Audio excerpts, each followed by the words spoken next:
All right, you ready to treat yourself? Always up for a little luxury. This deep dive is all about perfume, but we're, keeping it real. We found this list of the top 10 perfumes in the UK under 500 pounds. Ooh, budget-friendly luxury. I like it. Right. But here's the thing. The descriptions on this list are next level extra, like sensational auras and guardings after the rain. Who actually talks about perfume like this? Well, the perfume world, they love their evocative language, honestly. I think it's Yeah. part of the fun. Okay, true. It's all about creating a certain feeling, not just a smell, I guess. Exactly. They're selling you a fantasy as much as a fragrance. But the good news is, behind all that flowery language, there are clues about what these actually smell like. Which is where you come in.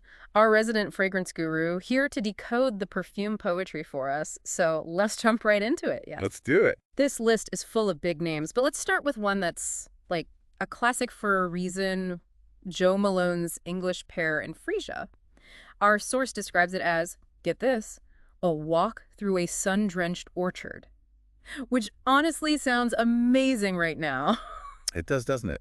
And Joe Malone is known for those very clean, crisp scents, often designed to be layered, actually. Okay, wait, layered. Do you mean like spraying on different perfumes one after the other? Yeah, exactly. It lets you kind of create a scent that's totally unique to you. Mm. And in this case, you've got the sweetness of pear, but it's balanced by the freesia, which is much more light and floral. It's definitely one of those fresh daytime scents. Okay, so that makes sense with the whole orchard thing. It's like light and summery.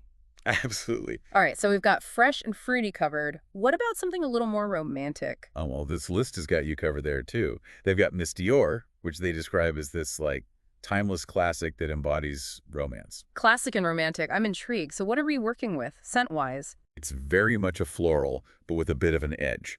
So you've got that classic Centifolia rose, which is, very rich and honeyed. But then there's also a hint of pepper in there.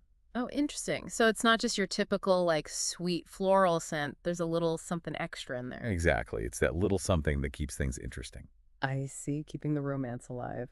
Okay, what else we got? Well, how about we jump to something completely different? Hit me. Maison Margiela's replica, When the Rain Stops. When the rain stops. Okay, so this one, it's all about those green notes, which, if you're not familiar with perfume speak, Which I am not. it basically means you're going to get that, fresh, dewy, almost earthy kind of a smell. Like they're really trying to capture that feeling of a garden after a rain shower. I mean, that's pretty specific, but I kind of get it. It's more about, the feeling a place evokes than the literal smell. Exactly. Okay, so we've done fresh, we've done romantic, we've done rainy gardens. What about something, totally different? Yeah. Ariana Grande Cloud Pink. I feel like just based on the name alone, it's going to be very sweet. You're probably right. It's definitely going for that whole gourmand vibe. Gourmand, me. It basically means it's inspired by food. Like it literally smells good enough to eat. Oh, okay. So sweet scents, vanilla, that kind of thing. Totally. Yeah. And in this case, you're looking at a lot of wild berries, pineapple. It's very bright, very playful. Makes sense for Ariana Grande. Okay, moving right along. This one sounds intense. Initio's addictive vibration. I'm seeing apple blossom, honey, musk, vanilla orchid. Break it down for me. What am I smelling? Oh, this one is interesting. You've got your sweet notes, obviously, with the apple blossom and honey, but then that musk really changes things up. I was just going to ask, what's the deal with musk anyway? So musk is interesting. It's often used to add this sensual, warm element to fragrances. It could be a little animalistic, but in a way that's really alluring. Okay, so we're going for a seductive vibe with this one. Definitely. And then you've got that vanilla orchid there to kind of round it out and ground it. It's a very captivating scent. Got it. Date night perfume, for sure. Okay, this next one is throwing me for a loop. Missing person. And the description says it's supposed to be comforting and skin-like. What does that even mean? Skin-like scents are really interesting. They're all about being super subtle. It's not about making a big statement. It's more about enhancing your own natural scent. They often use things like musk, maybe a little vanilla, amber, things that will blend really well with your own body chemistry. Okay, so it's more about subtle hints of scent than a bold fragrance. Interesting. All right, up next. Burberry Goddess Intense. Vanilla is the star of the show here, apparently, along with lavender and patchouli. Patchouli. It's one of those scents that can be a little polarizing. It always makes me think of vintage clothing stores. Right. It's got that association. Yeah. But it's actually a very complex scent. It can be very earthy, a little bit spicy, and it can really ground a fragrance. And I think that's what it's doing here. You've got the sweetness of the vanilla, the freshness of the lavender, and then the patchouli kind of adds that grounding element. I get it. So it's vanilla, but not your typical vanilla. All right, moving on. Paco Rabanne's Million Gold for Her. This one sounds super playful and bright. It does.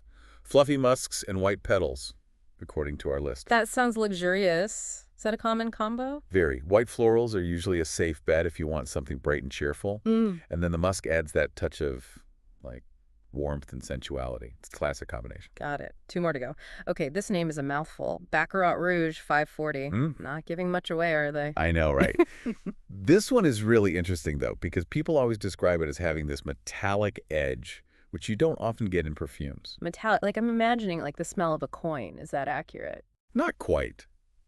It's hard to explain. But yeah, there's this sort of sharp, almost mineral quality to it. Apparently, the main accord is amber floral. So think, like warm, sweet, but also slightly powdery. Powdery and metallic. That's quite a combination. I gotta smell this to understand it. All right, last but not least, Yves Saint Laurent's Black Opium. The name alone has me intrigued. This one is a classic for a reason. It's got this really intense, seductive vibe, and the scent matches perfectly. You've got rich coffee notes, which add this bitterness, and then that's balanced with sweet vanilla. Ooh, coffee and vanilla. That actually sounds amazing. It's definitely a crowd pleaser, and very fitting for the name, don't you think? Totally. All right, that was quite the journey. We've gone from sun-drenched orchards to intense coffee and vanilla.